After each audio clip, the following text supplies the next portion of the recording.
Before we hop into the video, I wanted to let you know if you're looking to become a better player, I do have a Metafy group and offer coaching. When you join my group, you gain access to all my competitive deck lists, exclusive TCG improvement videos, the opportunity to ask me questions, and also a discount code on individual coaching sessions. Make sure to check it out. The link will be at the very top of the description. All right, let's hop into the video. Hey, yo, what's up everyone? Welcome back to the channel. This is Smart TCG, and today I'm going to be going over my current tier list for the top 10 decks in the standard format. Surging Sparks is the brand new set that is most recently released, and today we're going to be going over where I think the current top 10 decks in the standard format currently stand heading into upcoming tournaments. But with that being said, if you enjoy the content, make sure to leave a like and subscribe, and let's hop right into it.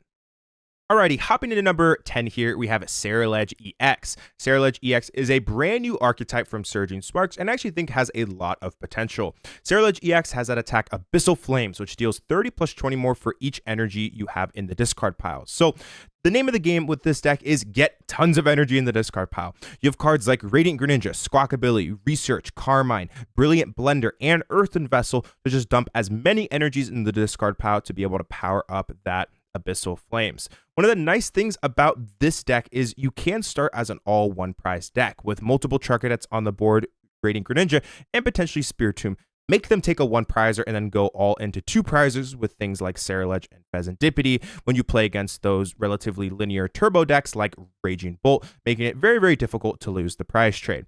This deck's best strength is its linearity, but also its biggest weakness. It doesn't really have a whole lot of comeback potential, so if you're starting turns don't necessarily go exactly according to plan, things can get definitely very, very difficult. However, if you take the lead early, it's typically pretty easy to hold it, and this deck can hit pretty much unlimited damage, so damage is really never the problem with it. Overall, I think it has some potential. I'm excited to see how it performs at the upcoming Sacramento Regionals, and I think it's going to see some success. All right, let's hop into number 9.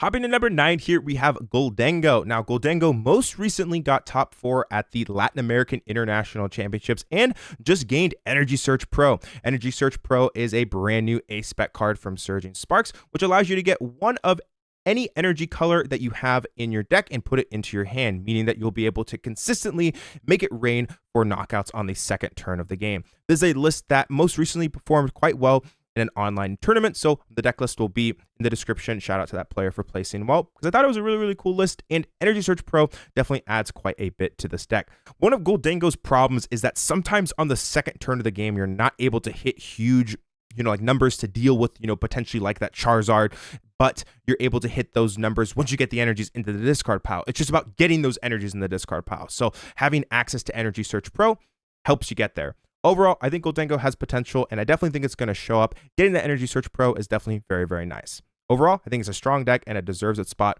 currently in the top 10. All right, let's hop into number 8. Hopping into number 8 here, we have Palkia Terapagos. Palkia Terapagos is, in my opinion, one of the better decks in the format. Really, really good right now. This is going to be the list that Justin Templer used in the senior division to get second place at the Latin American International Championships. Also was piloted by strong players like Michael Davidson and Caleb Rogerson in the Masters division, and I think is really, really powerful. Its goal is pretty much to use kind of the best of both worlds. You have access, to the Terapagos, which means you get access, to Noctowl, and you also have a very powerful attacker in Palkia with that subspace swell. Paired up with things like Area Zero, you're also able to one-shot pretty much anything in the format as long as you're able to fill your bench. Things like the Kieran as well help out quite a bit in being able to one-shot things like Dragapult and Charizard. Another really cool card in this deck is going to be the Ditto. If you get it into the active on the first turn of the game, you can transform into any Pokemon that you like, boosting the consistency, meaning if you start something like Ditto, it can turn into something like Fan Rotom to use Fan Call. It can turn into, the origin form Palkia as well. Terapagos if you need it. It can become pretty much anything that you need, boosting consistency. Overall, I think this deck is really good. I don't necessarily think it's as good as Terapagos Dusknoir, because I think that Terapagos Dusknoir, just having access to Briar, being able to take multiple prize cards, and also the Dusknoir, in my opinion, is just slightly stronger than this deck. I think that that deck does more unfair things that are kind of considered, I would say, like degenerate. Whereas this deck is just really, really balanced overall. I think that's the biggest thing holding this deck back, is it kind of does everything well, but doesn't do necessarily anything exceptionally crazy. Whereas, some of the Dusknoir Briar variants are just able to end games so quickly. But it doesn't mean the deck is bad. I think it's very, very solid overall, and I definitely think that it deserves its spot in the top 10. All right, let's hop into number 7. Alrighty, hopping into number 7 here, we have Raging Bolt. Raging Bolt has been slowly falling down the list as the metagame has become more hostile and prepared for it, but still is one of the most aggressive decks and powerful decks in the format. It's pretty simple. Just use things like Sada, set up as consistently as you possibly can. I've built this list to set up as consistently as you possibly can.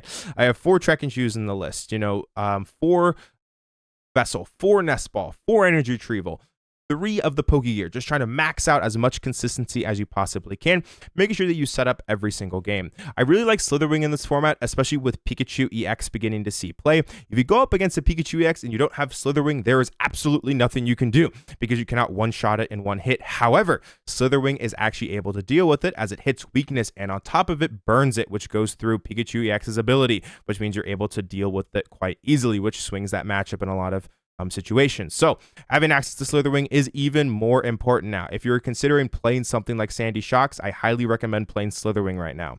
Overall, Bolt's just a pretty fair deck. It's pretty good overall. You can definitely cheese some games on the first turn, but it seems like so many decks are prepared for it. We have decks like Terapagos now playing the Lost Vacuum to help get rid of those Bravery Charms, but it definitely is a safe pick, and if you're wanting a consistent deck that is able to do pretty much the same thing over and over and over again and has a pretty balanced matchup spread overall, this is definitely a good choice for you.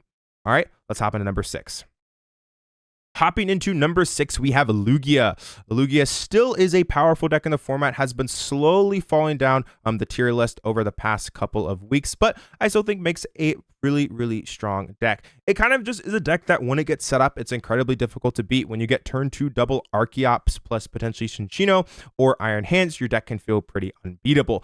However, with Pikachu EX coming out, you can definitely run into some problems as your deck has no way to deal with that. And that is definitely kind of an unfortunate thing that you can, sometimes run into. There's not really a good card that Lugia can play to handle it. So unfortunately, you just kind of have to accept the loss in that situation, which you already accept the loss to things like Iron Thorns as well. So it's just another card that is kind of difficult to deal with, which I think is causing it some problems. However, if you're able to set up and you hit the right matchups, if you play against a bunch of, Regidrago, and you set up well, if you play against a bunch of Charizard and you set up well, you definitely can see success. However, its consistency is kind of holding it back, but I definitely think it makes a respectable play moving forward. I just think the meta is getting a little bit hostile towards it, kind of like what's happening with Raging Bolt.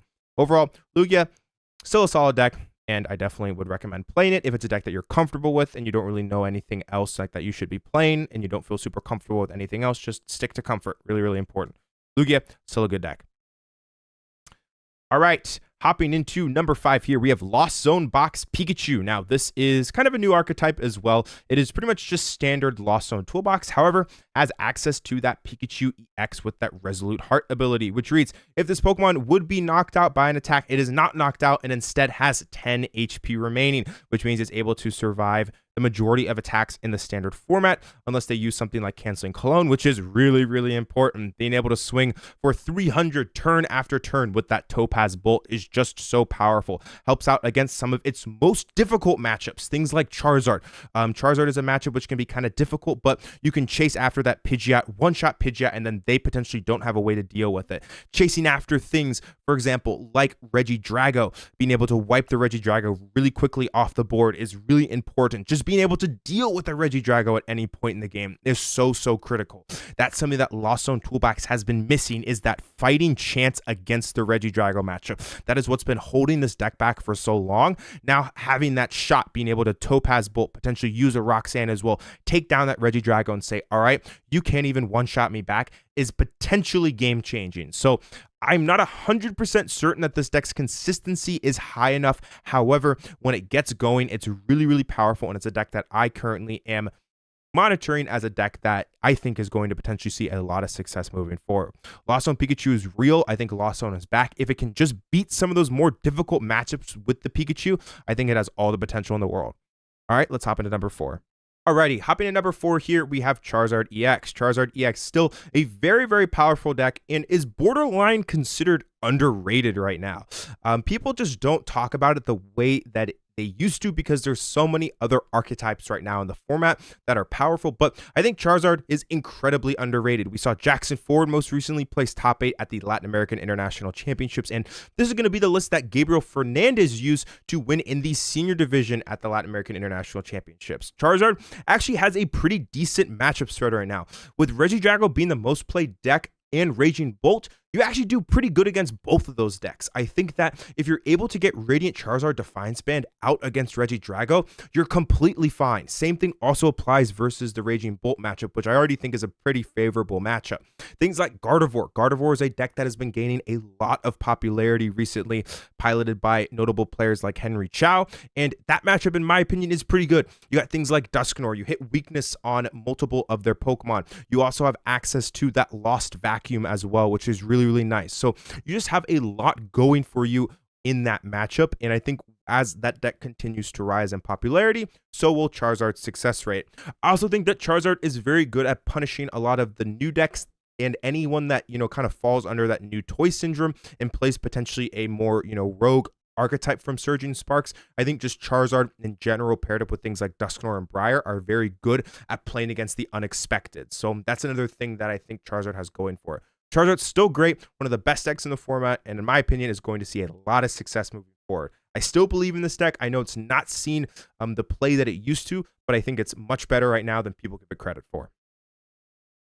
Alrighty, hopping into number 3 here, we have Gardevoir. This is going to be the pretty standard list that Henry Chow and many other players have been using to see success. It's just standard turbo Gardevoir. Gardevoir is still great, using that secret box and Arven to be able to get rare candy Gardevoir as quickly as possible, attacking with Drifloon's Balloon Blast over and over and over again. The deck's fantastic. You can either play slow with things like Iono, trying to trap things with things like Counter Catch or Screamtail, or you can play really fast with that Drifloon just blowing through your opponent as quickly as possible. Gardevoir's still a great deck. I think if Charizard continues to rise in popularity, you might have to maybe change a little bit how this deck is built to potentially counteract that, as I think that matchup is really scary. However, I think if Charizard sits still at that 6 to 7, like 8%, you're going to be totally fine. But yeah, I think that with Charizard losing popularity, Turbo Gardevoir has really risen up the ranks, as it does really well against a large portion of the format, especially with a lot of Terapagos lists now playing Bouffalant. You're much better against the Bouffalant variant of Terapagos, even if they play Lost Vacuum, as opposed to the Terapagos variant with Manaphy. So anyways, Gardevoir, still a great deck, definitely very powerful, one of the best decks in the format, and I definitely think it's going to see success moving forward. Alrighty, hopping into number 2 here, we have Terapagos. Now, Terapagos, in my opinion, is the second strongest deck in the standard format, and you can play either variant. This is going to be the variant that I used to place in the top 32 at the most recent Latin American International Championships, which is the more turbo, hyper-aggressive variant. However, you can play the slower variant with things like the Bouffalant and Penny and also Professor Turo. If you kind of prefer a little bit slower and long game style of Terapagos, then that version is going to be the one for you. But I think both of them are incredibly strong. This is just personally the one that I prefer. Terapagos is great. You have a lot of versatility with cards like Dusknoir and also Briar. You have great comeback potential as well. Your matchup spread overall is relatively good, and I always feel like I'm in games. One of the nice things about this deck is its consistency. When you get out that Pidgeot, when you have access to Noctiles as well, it kind of feels like you're playing chess. A lot of the variants of the Pokemon TCG kind of goes away when you get fully set up with this deck. It kind of feels like you have your own control over situations, and that's one of the nicest things about this deck. So overall, I think Terapagos is really good. I definitely think it makes a great play moving forward. This would personally be the list that I would be playing, or something along this line of list. Maybe 1 or 2 cards different. There are some flex cards you could potentially like change out, things like the Hisuian Heavy Ball, third Iono as well. That's kind of another flex spot. Lost Vacuum too, kind of the flex spot you could kind of change out with, some other cards if you wanted, but this would kind of be the style of build, that I would be playing. But yeah, overall, Terapagos is great. I think it's fantastic moving forward, and at the moment, this is my number 2 deck. However, there's one deck, in my opinion, that is just a little bit stronger than it. To no one's surprise, let's hop into number 1. Alrighty, hopping to number 1 here, and as I said, to no surprise, we have Regidrago V-Star. Regidrago V-Star, in my opinion, and a lot of people's opinions, is the best deck in the format. It can do absolutely everything. It can be aggressive. It can slow games down with, one prizers. You have outplay potential. You're consistent. You have comeback potential. You just have pretty much everything you want in a deck put into one. Regidrago with the Apex Dragon being able to copy so many powerful dragon type attackers. You have things like the Dragapult, Giratina, Kyurem as well. If you want to play things like Gudra or Haxorus, you have access in space to those cards if you want. We saw the list that Miroslav used to win the Latin American International Championships actually play the Gudra and Haxorus. So you have so many different options and things that you can do. You have lots of tech room, things like Jamming Tower, Temple of Sinnoh, Canceling Cologne. You can kind of pick and choose exactly what matchups you want to be, stronger against. And those are just some of the reasons as to why I think Regidrago is the strongest deck. It has been consistently winning tournaments. Most recently won the Latin American International Championships, won the Gdansk Regional Championships, won the Lille Regional Championships, placed relatively well, getting top 8 at the Louisville Regional Championships. It is just absolutely dominating. The results are just overwhelming, and I had to put this deck at number 1. But anyways, with that being said, that is going to do it for today's video. If you enjoy the content, make sure to leave a like and subscribe. Let me know what you think of the tier list in the comments. I'd love to hear from you. But anyways, this is Smart TCG. I'll speak with you guys again soon. Peace out.